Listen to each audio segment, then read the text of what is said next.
So everything we've believed or been told about money up until this point is probably wrong. Everyone's heard the saying that, yo, money don't grow on trees. Money is everywhere. It's abundant. First and foremost, we've got to understand that. So that belief system, we've got to delete it out of our whole psyche because it ain't true.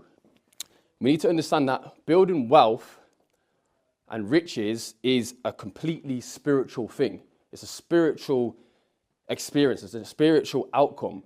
So if we only think that we can make money by earning money and working physically for money, unfortunately, newsflash, we're never going to build wealth. If we only work for the money and use a physical resource, which is our muscles, going to work every day, but wealth is spiritual, we said, we can't get a spiritual outcome from a physical resource. Next things, we talk about principles, all right? So this is where we break down the values and how much of our money do we actually own? Now everyone's thinking like, how much of my money do I actually own? I know how much I earn, but how much do I actually get to keep and own? So it's important to understand this part. Once we understand this part, how much we've got to use after everything's said and done, that's the important thing we do with our money. And that's relative to everyone in this room. So that may be 10% left after everything's paid. That may be 20%. Whatever the percentage is, ask yourself, what am I doing with that percentage? How much of that percentage is working for me? That's how we've got to start using money. The money would do the heavy lifting for us. That's what we've got to start understanding. So putting as much money into assets and investments, whatever that may be. For me personally, it was stocks. That's why I'm bringing these to you guys.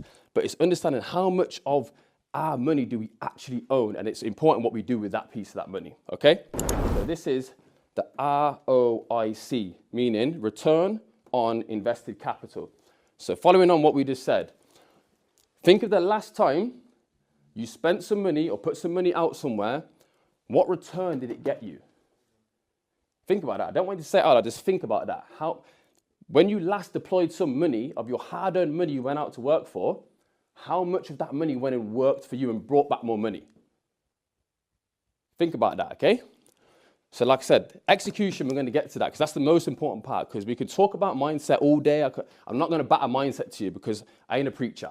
But we had to touch on mindset because we need to understand that we've got to reverse how we've been trained about money and how we used to think about money. You know what I'm saying? So look, this is how the stock market works. So first and foremost, stocks and shares. We've all heard that term, yeah? They're the same thing, all right?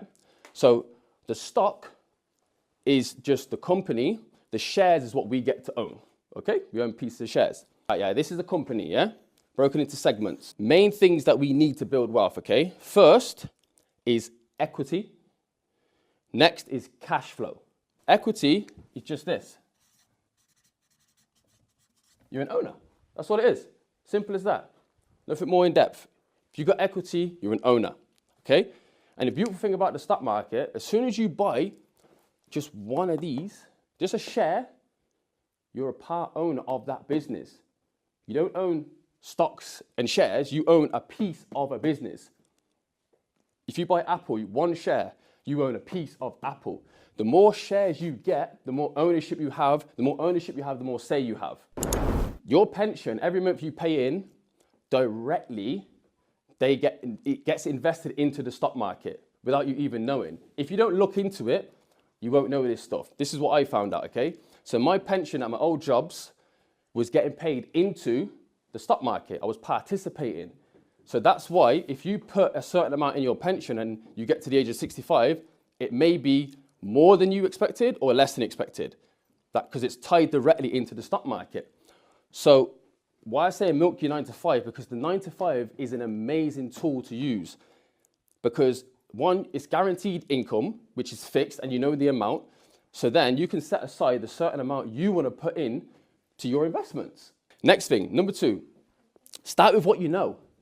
Everyone goes on like they don't know what to do or how to invest or what to invest in. Over 70% of what we love and use is investable. Absolutely everything is out there. I'm never going to tell anybody here, and my thing isn't, don't buy things, don't buy. I ain't going to tell you to do that because you do your own thing. But what I'm saying is if you're going to buy the drip, if you're going to buy the stuff, let's have ownership in it. So look, next thing, we're going to start with, well, you can start with something called ETFs, okay? Let's break this down. So what are ETFs? All that stands for is an exchange traded fund. Okay, cool. Ash, you said a lot of words there. I don't know what that means. Let's break it down in simple ABC terms. So if you go into a shop, yeah, now, and you don't really know what you want to get, okay? So you go into, let's say Tesco. We walk into an aisle and we see crisps, we see chocolate, we see crackers, whatever it is. All an ETF is you saying, I don't really know what I want to get. Let's just get everything and take it to the checkout and pay one price for it. So in stock terms, you're buying a bunch of stocks or a basket of stocks for one price. Why is that good? Because say that you want to buy Apple, but you don't want to buy the single share, you could buy companies like Apple, Microsoft, Google, Amazon. You can buy them all in this ETF for one price.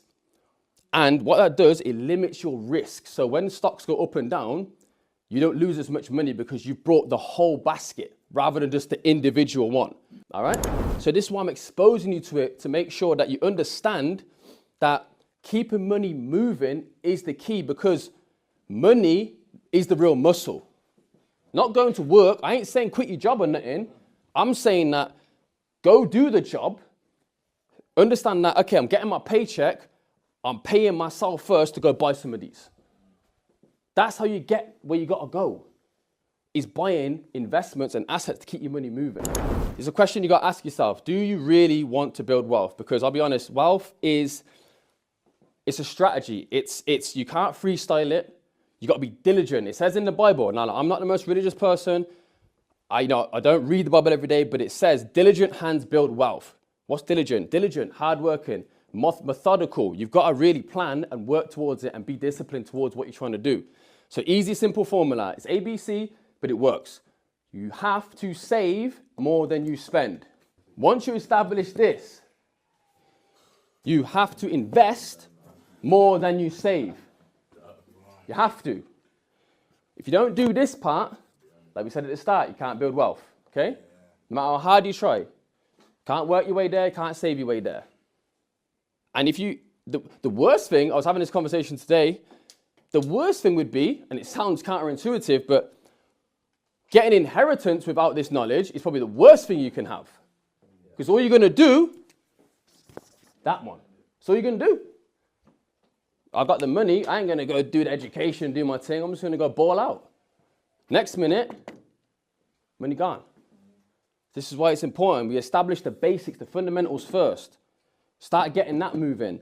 Then we can move to this. And this is crucial, because this is where the real change happens. Why I really love the stock market, other than any other asset class, is because it don't care what color you are. It don't care how smart you are. It doesn't care where you come from, and it doesn't care how much you start with. That's why I love it, because you can participate and own pieces of great companies for a small amount of money. That's why it's so important that everyone needs to get in it and have as much of their income turned into that to buy the things.